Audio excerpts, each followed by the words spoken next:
नमस्कार दोस्तों, उम्मीद है आप सब लोग अच्छा से पढ़ रहे होंगे और अपने भविष्य के लिए सही दिशा में मेहनत कर रहे होंगे और रास्तों का चयन आपने सही किया होगा। तो जैसा कि पिछले क्लास में हमने चैप्टर 1 की बात की थी, लोकतंत्र क्या है और लोकतंत्र को चलाने के लिए कुछ लोगों की आवश्यकता होती है, जिसमें चुनाव होते हैं, नियमों से बताया था।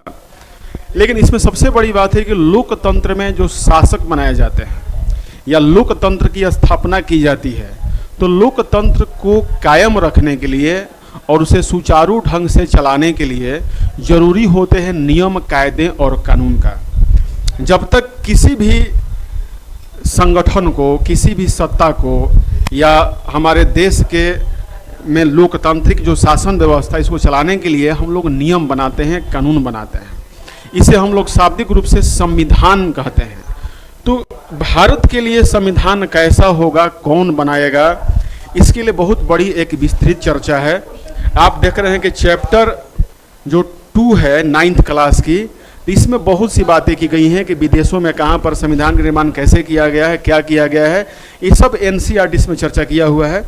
कुछ बातें हम NCERT की चर्चा करते हुए आपको हम महत्वपूर्ण टॉपिक सीधे ले जाएंगे कि भारत में संविधान निर्माण पर।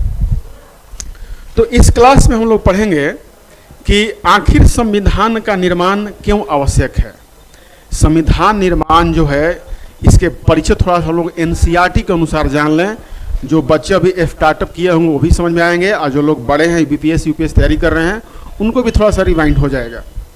तो परिचय में अगर देखा जाए तो आप देखेंगे कि हमने पिछले अध्याय में लोकतंत्र में शासक लोग मनमानी करने के लिए आज़ाद नहीं हैं।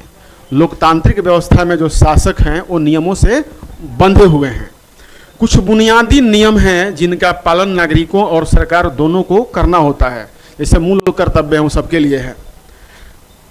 ऐसे सभी नियमों का सम्मिलित रूप से हम लोग क्या कहते हैं, संविधान कहते हैं।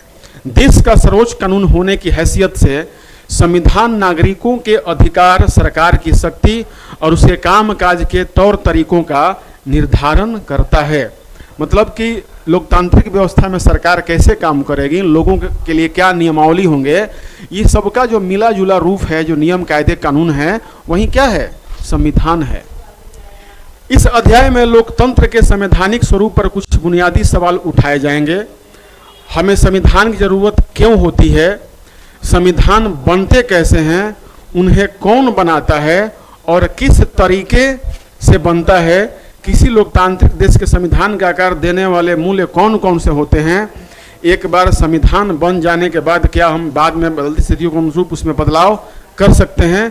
तो इसका उत्तर भी हमसे ही जान लीजिए कि संविधान की ज़रूरत इसलिए होती है कि किसी भी संगठन और सत्ता को सही ढंग से चलाने के लिए नियम और कायदे कानूनों की आवश्यकता होती है, इसलिए संविधान को बनाया जाना जरूरी होती है। संविधान बनते कैसे हैं।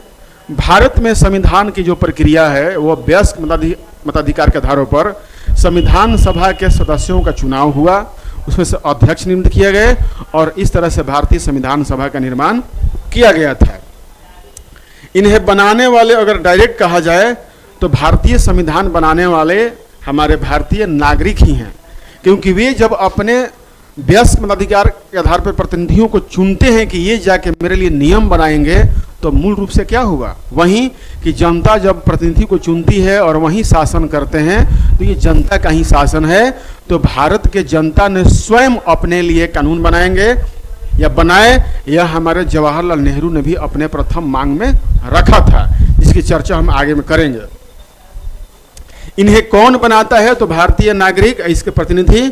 और किस तरीके से बनाया जाता है, तो इसका सीधा मतलब है कि जब संविधान सभा का निर्माण हो जाता है तो विचारों को पटल पर रखा जाता है, नियमों को पटल पर रखा जाता है, उस पर चर्चाएं होती हैं, बहस होती है, उसका पुनः वाचन होता है, तब कहीं जाके उस पर अंतिम रूप लगाई जाती है।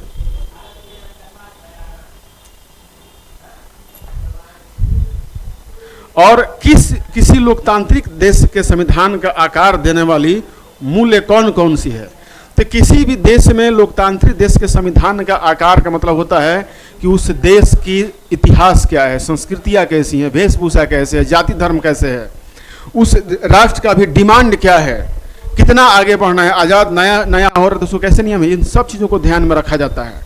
क्योंकि कोई देश अगर बहुजन के लोग के, जैसे भारत है, सभी धर्मों के लोग रहने वाले हैं, अनेक प्रकार की संस्कृतियां हैं, भाषाएं हैं, बोलचाल हैं, इन सबको मूल्यों को ध्यान में रखा जाता है और तब कहीं जाके संविधान का निर्माण किया जाता है। ये इसके मूल्य हैं। और एक बार संविधान बन जाने के बाद भी इस समय के अनुसार इसको बदला जा सकता है। ये भारतीय संविधान में भी है। 42वां संविधान संशोधन को एक मिनी संविधान भी कहा जाता है। तो भारतीय संविधान में भी बदलाव किए गए हैं और दुनिया के संविधान में भी समय के अनुसार बदलाव देखने को मिलते रहे हैं। ये सब इसके उत्तर हैं। हाल के दिनों में संविधान बनाने का एक उदाहरण दक्षिण अफ्रीका का है। तो ये सब चर्चाएं हम नहीं करेंगे क्योंकि हमें सिर्फ पढ़ना है भारत का संविधान से। लेकिन कुछ बातों को हम लोग जानेंगे कि दक्षिण अफ्रीका में लोकतांत्रिक संविधान नेल्सन मंडेला हैं। इन्होंने एक बात कही थी कि मैंने गोरों के प्रभुत्व के खिलाफ संघर्ष किया है। देखिए, ये नेल्सन मंडेला कथन है कि मैंने गोरों के प्रभुत्व के खिलाफ संघर्ष किया है और मैंने ही अश्वेतों के प्रभुत्व का विरोध किया है।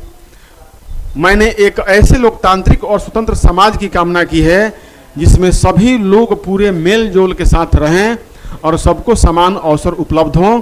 मैं इसी आदर्श के लिए जीवित रहना और इसे पाना चाहता हूं और अगर ज़रूरत पड़ी तो इस आदर्श के लिए मैं जान देने के लिए भी तैयार हूं। जान तो इनकी नहीं ली गई, लेकिन ये लंबे समय तक जेल में इनको रखा गया था। यह नेल्सन मंडेला कथन है कि जिन पर दक्षिण अफ्रीका की गोरों की सरकार ने देशद्रोह का मुकदमा चलाया था और उन्हें 7 अन्य नेताओं को 1964 में देश में रंगभेद से चलने वाली शासन व्यवस्था का विरोध करने के लिए आजीवन कारावास की सजा दी गई थी। बाद में इन्हें आज़ाद किया गया जब अफ्रीका आज़ाद हुआ। तो इस प्रकार दुनिया में कई जो ऐसे देश हैं जो अपने हिसाब से कानून को बनाते हैं।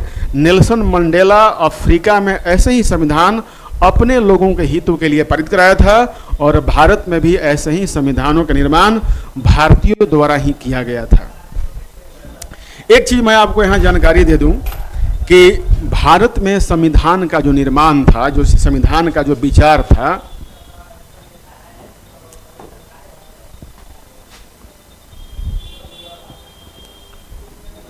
भारत में संविधान का प्रथम विचार था यह एम.एन. राय द्वारा।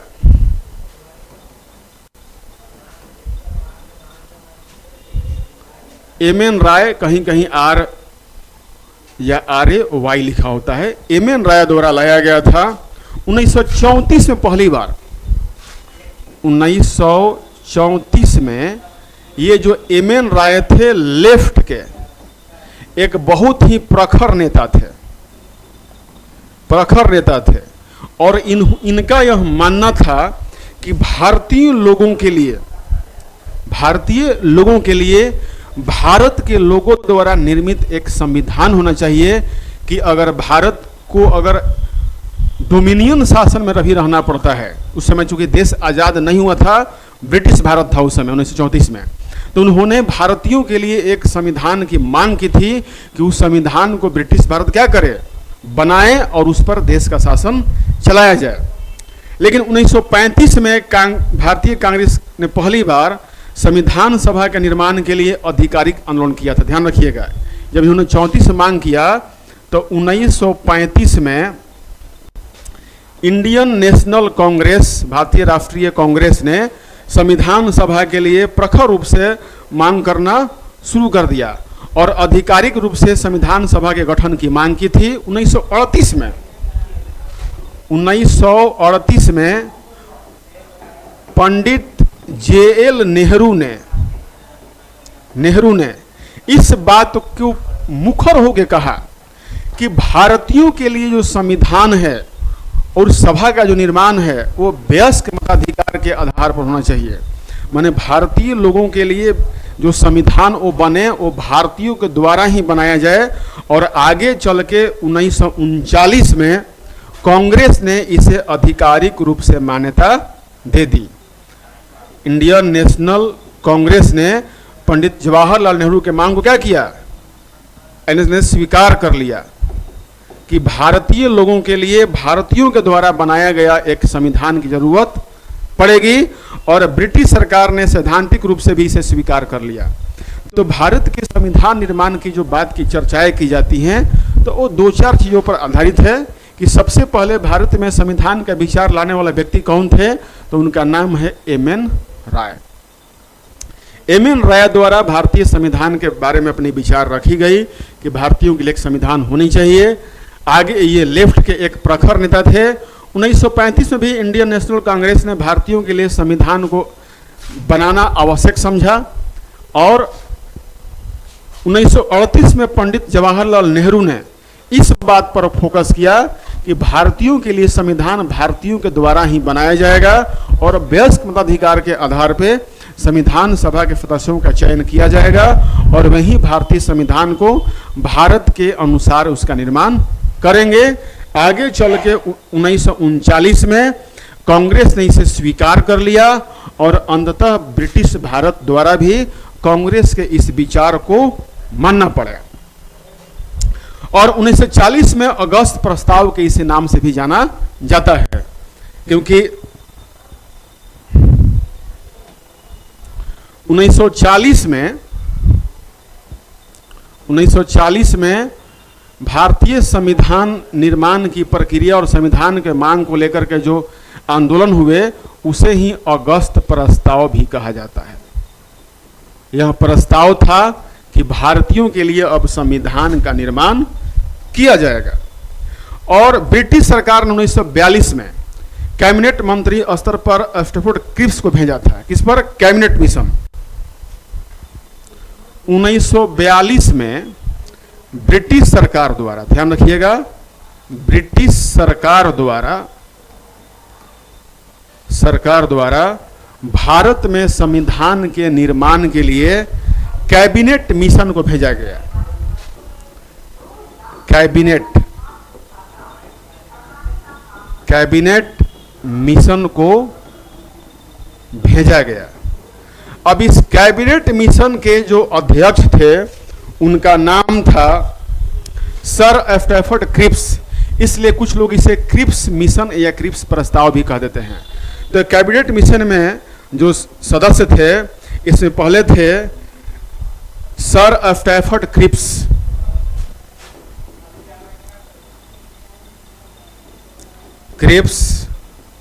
उसके बाद दो सदस्य और थे, उनका नाम है पैथिक लॉरेंस और ए.बी. अलेक्जेंडर। तो पैथिक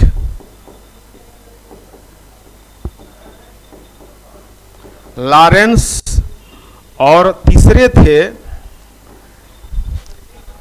ए.बी. अलेक्जेंडर।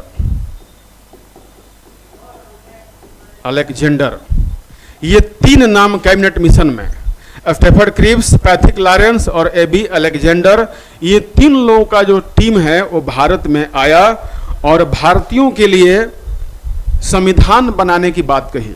ध्यान रखिएगा, कैबिनेट मिशन जो भारत में 24 मार्च 1946 पहुंचा था। ध्यान रखिएगा कि कैबिनेट जो मिशन था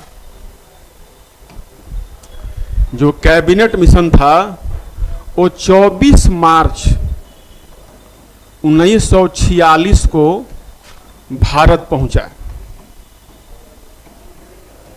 भारत पहुंचने के बाद वह भारतीयों के लिए, संपूर्ण अखंड भारत के लिए एक संविधान निर्माण सभा के निर्माण की बात कही, लेकिन यह जो बात है उसे मुस्लिम लीग को हजम नहीं हुआ, और मुस्लिम लीग ने कहा कि भारत का जो संविधान का निर्माण है वह भारत के टुकड़े करने के बाद ही होंगे। मतलब कि जब हमें एक साथ रहने ही नहीं है तो संपूर्ण भारत के लिए एक संविधान कैसे हो पाएगा।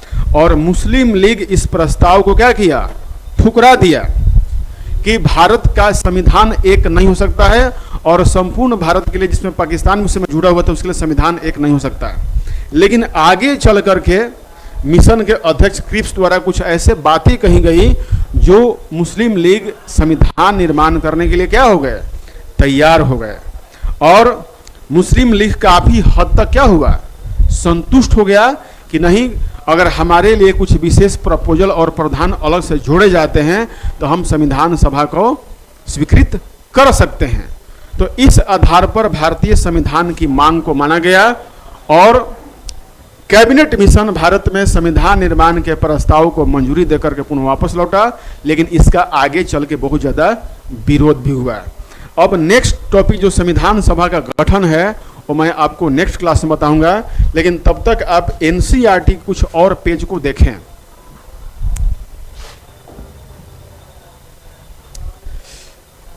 ये विश्व के संविधान को एनसीईआरटी बता रहा है कि रंगभेद की नीति पूरी दुनिया में दो भागों में बांटा गया था। एक भाग था गोरे और दूसरे काले, माने कि शासन करने वाले अंग्रेज या ब्रिटिशर्स या दूसरे इनके शरीके लोग जो डेनिश हो सकते हैं, पुर्तगाली हो सकते हैं। तो ये रंगभेद, कालों के लिए अलग संविधान और गोरों के लिए अलग संविधान, इस पर विस्तृत चर्चाएं की गई हैं। तो इसे आप लोग एनसीईआरटी में इसे पीडीएफ समझ के आप इसे पढ़ सकते हैं।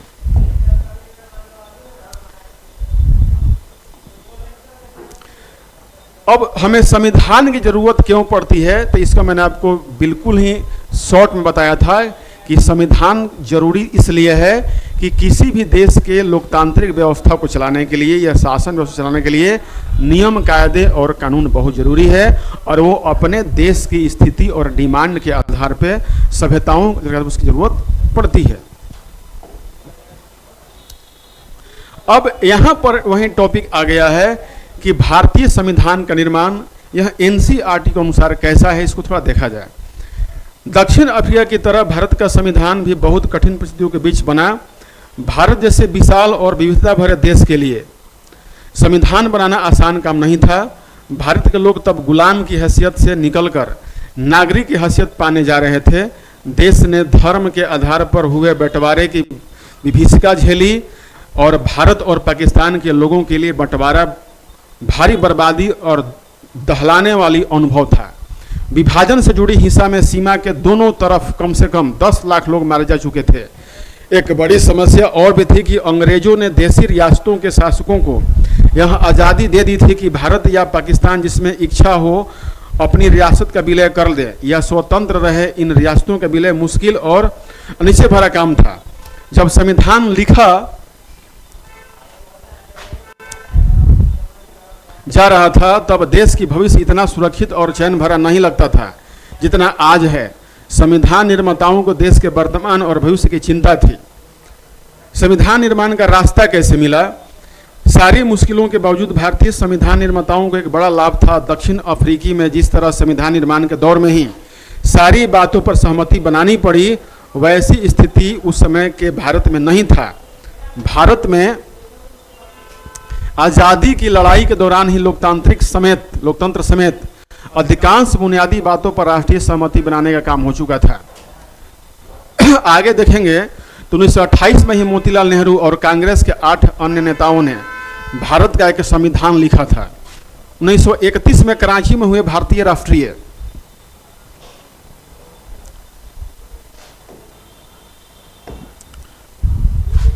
ध्यान लिखिएगा, एक पॉइंट याद रखिएगा कि 1928 में ही मोतीलाल नेहरू और कांग्रेस के 8 अन्य नेताओं ने भारत का एक संविधान लिखा था। 1931 में कराची में हुए भारतीय राष्ट्रीय कांग्रेस के अधिवेशन में एक प्रस्ताव में यह रूपरेखा भी रखी गई थी कि आज़ाद भारत का संविधान कैसा होगा। इन दोनों ही दस्तावेजों में स्वतंत्र भारत के संविधान में सार्वभौम व्यस्क मताधिकार, स्वतंत्रता और समानता का अधिकार और अल्पसंख्यकों के अधिकारों की रक्षा की बात कही गई थी। इस प्रकार संविधान की रचना करने के लिए कैबिनेट से पहले ही कुछ बुनियादी मूल्यों पर सभी नेताओं की सहमति बन चुकी थी। मतलब कि 1928 में ही मोतीलाल नेहरू द्वारा एक संविधान की रूपरेखा तय की गई थी और उसमें दर्शाया गया था कि हमारा आगे का जो संविधान बनेगा किस तरह का बनेगा। औपनिवेशिक शासन की राजनीतिक संस्थाओं और व्यवस्थाओं को जानने समझने में भी नई राजनीतिक संस्थाओं का स्वरूप तय करने में मदद मिली। अंग्रेजी हुकूमत ने बहुत कम लोगों को वोट का अधिकार दिया था। इसके आधार पर अंग्रेजों ने जिस विधायिका का गठन किया वह बहुत कमजोर थी। 1937 के बाद पूरे ब्रिटिश शासन वाले भारत में प्रादेशिक असेंबलियां के लिए चुनाव कराए गए थे, इसमें बनी सरकारें पूरी तरह लोकतांत्रिक नहीं थीं, पर विधानसभाओं में जाने काम करने के अनुभव तो बहुत लाभदायक हुआ, क्योंकि इनकी भारतीय लोगों को अपनी संस्थाएं और व्यवस्थाएं बनानी थीं। मतलब कि ब्रिटिश भारत में जो चुनाव कराए जाते थे तो उससे कुछ तो अनुभव भारतीयों को प्राप्त हुए थे, जो आगे चल के उन्हें संविधान निर्माण करने में क्या हुआ, लाभदायक सिद्ध हुआ। इसी कारण भारतीय संविधान कई संस्थाओं और व्यवस्थाओं को पुरानी व्यवस्था से लगभग जस की तस अपना लिया गया। 1935 के भारत सरकार कानून, मतलब कि 1935 में जो ब्रिटिश भारत के कानून थे उसे भी उस समय के लोग जो उसमें थे कई व्यवस्थाओं को ज्यों का त्यों अपनाया। भारतीय संविधान में जो 1935 के संविधान के नियमों को शामिल किया गया है, तो 1935 के संविधान को भी भारतीय संविधान में ज्यों का त्यों लगभग 35% भागों को ला दिया गया है। कुछ लोगों का मानना है कि बहुत बड़ा भाग भारत शासन अधिनियम 1935 से ही लिया गया है। आज़ादी के बाद भारत के स्वरूप को लेकर बरसों पहले चलने चिंतन और बहसों ने भी काफ़ी लाभ पहुंचाया। हमारे नेताओं में इतना आत्मविश्वास आ गया था कि उन्हें बाहर के विचार और अनुभवों को अपनी ज़रूरत के अनुसार अपनाने में कोई हिचक नहीं हुई। हमारे अनेक नेता फ्रांसीसी क्रांति के आदर्शों, ब्रिटिश के संसदीय लोकतंत्र के कामकाज और अमेरिका के अधिकारों की सूची से काफ़ी प्रभावित थे। रूस में हुई समाजवादी क्रांति ने भी अनेक भारतीयों को प्रभावित किया और वे सामाजिक और आर्थिक समता और आधारित व्यवस्था बनाने की कल्पना करने लगे थे, लेकिन वे दूसरों की सिर्फ नकल नहीं कर रहे थे। हर कदम पर वे सवाल जरूर पूछते थे कि क्या ये चीज़ें भारत के लिए उपयुक्त होंगी। इन सभी चीज़ों ने हमारे संविधान के निर्माण में बहुत मदद किया था।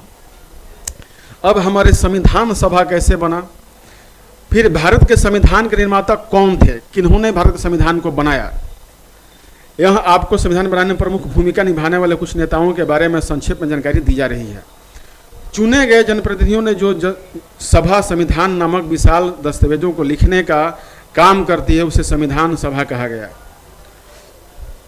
भारतीय संविधान सभा के लिए जुलाई 1946 में चुनाव कराए गए थे। ध्यान रखिएगा, संविधान सभा जुलाई 1946 में चुनाव कराए गए थे और संविधान सभा की पहली बैठक दिसंबर 1946 को हुई थी। याद रखिएगा, संविधान सभा की पहली बैठक दिसंबर 1946 को हुई थी।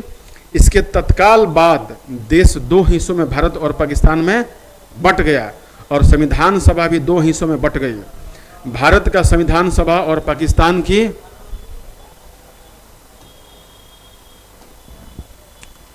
संविधान सभा, भारतीय संविधान लिखने वाली सभा में 229 सदस्य थे। ध्यान रखिएगा, भारतीय संविधान लिखने वाली सभा में 299 सदस्य थे। इसमें 26 नवंबर 1949 को अपना काम पूरा कर लिया था। संविधान 26 नवंबर 1950 को लागू हुआ। इस दिन की याद में हम हर साल 26 जनवरी को गणतंत्र दिवस मनाते हैं। ये NCERT के अनुसार है। इस पर हम लोग डिटेल चर्चा करेंगे। संविधान सभा गठन कैसे हुआ, किन वोटों के आधार पर हुआ, इसकी क्लास हम नेक्स्ट क्लास में लेंगे। अभी हम लोग NCERT को थोड़ा देख लें। भारतीय संविधान का बुनियादी मूल्य क्या है, तो इसके बारे में थोड़ा चर्चा कर ली जाए कि भारतीय संविधान के बुनियादी मूल्य क्या थे। मूल्य क्या है, दर्शन क्या है। यहाँ काम दो तरीकों से कर सकते हैं।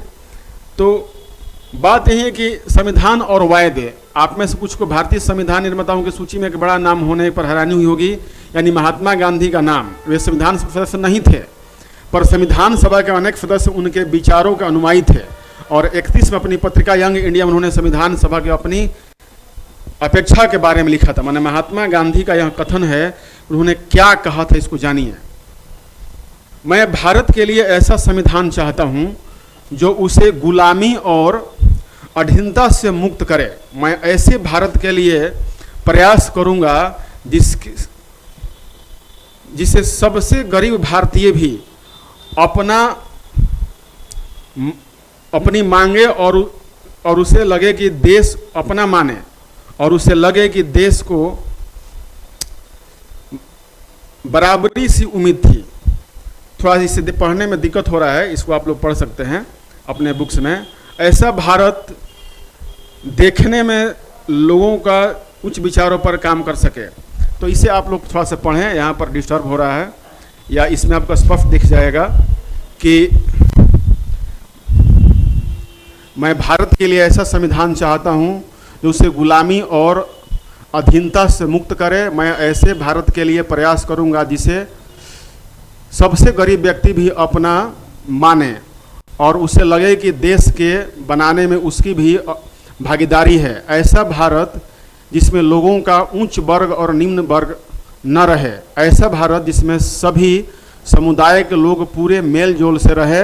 ऐसा भारत में छुआछूत और सराय और गरीबी लोगों के लिए कोई जगह न हो। औरतों को भी मर्दों जैसा अधिकार हो, इससे कम पर संतुष्टि नहीं होगा। मतलब महात्मा गांधी ने भारतीय संविधान का पूरा दर्शन अपने एक छोटे से लेख में प्रस्तुत कर दिया है। आप इसे जूम करके अच्छी से पढ़ सकते हैं। भेदभाव और बराबरी मुक्त भारत का सपना डॉक्टर अंबेडकर ने भी देखा था। उन्होंने संविधान निर्माण में महत्वपूर्ण भूमिका निभाई। असमानता कैसे दूर की जा सकती है, इसके बारे में उनके विचार दूसरों से अलग थे। उन्होंने अक्सर गांधी और उनके नजरिए का कटु आलोचना की थी। संविधान सभा में दिए गए अपने अंतिम भाषण में उन्होंने अपनी चिंताओं को बहुत स्पष्ट ढंग से रखा था। क्या कहा था अंबेडकर ने?